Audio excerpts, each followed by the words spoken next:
വചനയാത്ര ഉൽപ്പത്തി 30-ാം അധ്യായം. യാക്കോബിന് മക്കളെ നൽകാൻ തനിക്ക് സാധിക്കയില്ലെന്ന് കണ്ടപ്പോൾ റാഹേലിന് തൻ്റെ സഹോദരിയോട് അസൂയ തോന്നി.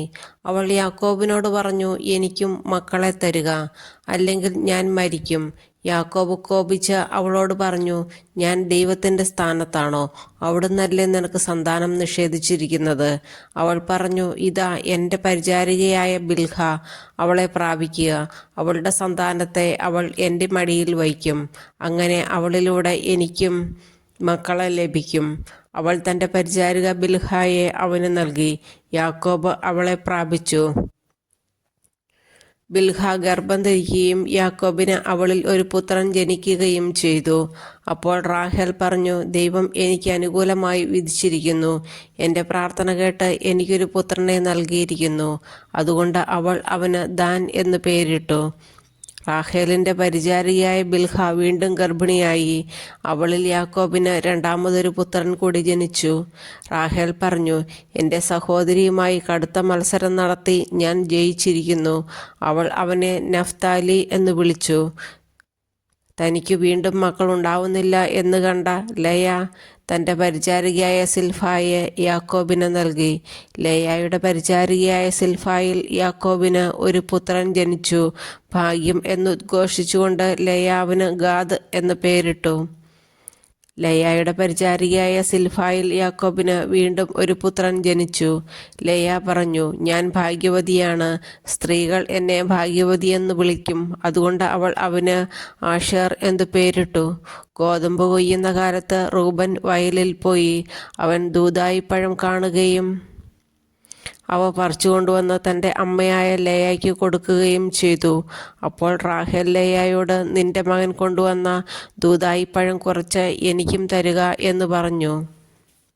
ലയ കയർത്തു പറഞ്ഞു, എൻ്റെ ഭർത്താവിനെ കൈയടക്കി വച്ചിരിക്കുന്നത് പോലെ എൻ്റെ മകൻ്റെ ദൂദായിപ്പഴവും നിനക്ക് വേണോ? റാഹേൽ പറഞ്ഞു, നിന്റെ മകൻ്റെ ദൂദായിപ്പഴത്തിന് പ്രതിഫലമായി അദ്ദേഹം ഇന്ന് രാത്രി നിന്റെ കൂടെ ശയിച്ചു കൊള്ളട്ടെ. യാക്കോബ് വൈകുന്നേരം വയലിൽ നിന്ന് വന്നപ്പോൾ ലയ അവനോട് പറഞ്ഞു, അങ്ങ് ഇന്ന് എൻ്റെ അടുത്ത് വരണം, കാരണം എൻ്റെ മകൻ്റെ ദൂദായിപ്പഴം കൊടുത്ത് ഞാൻ അങ്ങയെ വാങ്ങിയിരിക്കുകയാണ്. അവൻ അന്ന് രാത്രി അവളോടുകൂടെ ശയിച്ചു. ദൈവം ലേയായുടെ പ്രാർത്ഥന കേട്ടു. അവൾ വീണ്ടും ഗർഭം ധരിച്ച് യാക്കോബിന് 5-മതൊരു മകനെ കൂടി നൽകി. എൻ്റെ പരിചാരികയെ ഭർത്താവിന് കൊടുത്തതിന് ദൈവം എനിക്ക് പ്രതിഫലം തന്നു എന്ന് പറഞ്ഞ് അവൾ അവനെ ഇസ്സാഖർ എന്ന് വിളിച്ചു. ലയ വീണ്ടും ഗർഭിണിയായി. യാക്കോബിന് അവൾ 6-മത്തെ മകനെ പ്രദാനം ചെയ്തു. ദൈവം എനിക്ക് നല്ല സമ്മാനം തന്നിരിക്കുന്നു. ഇനി ഭർത്താവ് എന്നോടൊത്ത് വസിക്കും. അവന് ഞാൻ 6 മക്കളെ കൊടുത്തിരിക്കുന്നല്ലോ എന്ന് പറഞ്ഞ് അവൾ അവന് സെബുലോൺ എന്ന് പേരിട്ടു. അവൾക്ക് ഒരു പുത്രിയും ജനിച്ചു. അവൾ തൻ്റെ പുത്രിയെ ദീന എന്ന് വിളിച്ചു. ദൈവം റാഹേലിനെ സ്മരിച്ചു. അവിടുന്ന് അവളുടെ പ്രാർത്ഥന കേൾക്കുകയും അവളുടെ വന്ധ്യത്വം അവസാനിപ്പിക്കുകയും ചെയ്തു. അവൾ ഗർഭം ധരിച്ച ഒരു പുത്രനെ പ്രസവിച്ചു. അവൾ പറഞ്ഞു, എൻ്റെ അപമാനം ദൈവം നീക്കിക്കളഞ്ഞിരിക്കുന്നു. കർത്താവ് എനിക്കൊരു പുത്രനെ കൂടി തരട്ടെ എന്ന് പറഞ്ഞ് അവൾ അവന് ജോസഫ് എന്ന് പേരിട്ടു. യാക്കോബിൻ്റെ സമ്പത്ത്. റാഹേൽ ജോസഫിനെ പ്രസവിച്ചു കഴിഞ്ഞ് യാക്കോബ് ലാബാനോട് പറഞ്ഞു, എന്നെ പറഞ്ഞയക്കുക, ഞാൻ എൻ്റെ നാട്ടിലേക്ക് പോകട്ടെ. എൻ്റെ ഭാര്യമാരെയും മക്കളെയും എനിക്ക് തരിക. അവർക്ക് വേണ്ടിയാണ് ഞാൻ അങ്ങയെ സേവിച്ചത്. ഇനി ഞാൻ പോകട്ടെ. ഞാൻ ചെയ്ത സേവനം അങ്ങേക്ക് അറിയാമല്ലോ. ലാബാൻ മറുപടി പറഞ്ഞു, നിനക്ക് എന്നോട് താല്പര്യമുണ്ടെങ്കിൽ നീ പോകരുത്. നീ മൂലമാണ് കർത്താവ് എന്നെ അനുഗ്രഹിച്ചത് എന്ന് എനിക്കറിയാം. നിനക്കെന്ത് പ്രതിഫലം വേണമെന്ന് പറയുക, അത് ഞാൻ തരാം. യാക്കോബ് അവനോട് പറഞ്ഞു, ഞാൻ എപ്രകാരം അങ്ങേക്ക് വേണ്ടി ജോലി ചെയ്തെന്നും എൻ്റെ മേൽനോട്ടത്തിൽ അങ്ങയുടെ ആടുമാടുകൾ എത്ര പെരുകിയെന്നും അങ്ങേക്ക് അറിയാമല്ലോ. ഞാൻ വരുന്നതിന് മുമ്പ് വളരെ കുറച്ച് ആടുകളെ അങ്ങേക്കുണ്ടായിരുന്നുള്ളൂ. അപ്പോൾ അവ വളരെ പെരുകിയിരിക്കുന്നു. ഞാൻ പോയിടത്തെല്ലാം കർത്താവ് അങ്ങയെ കടാക്ഷിച്ചിരിക്കുന്നു.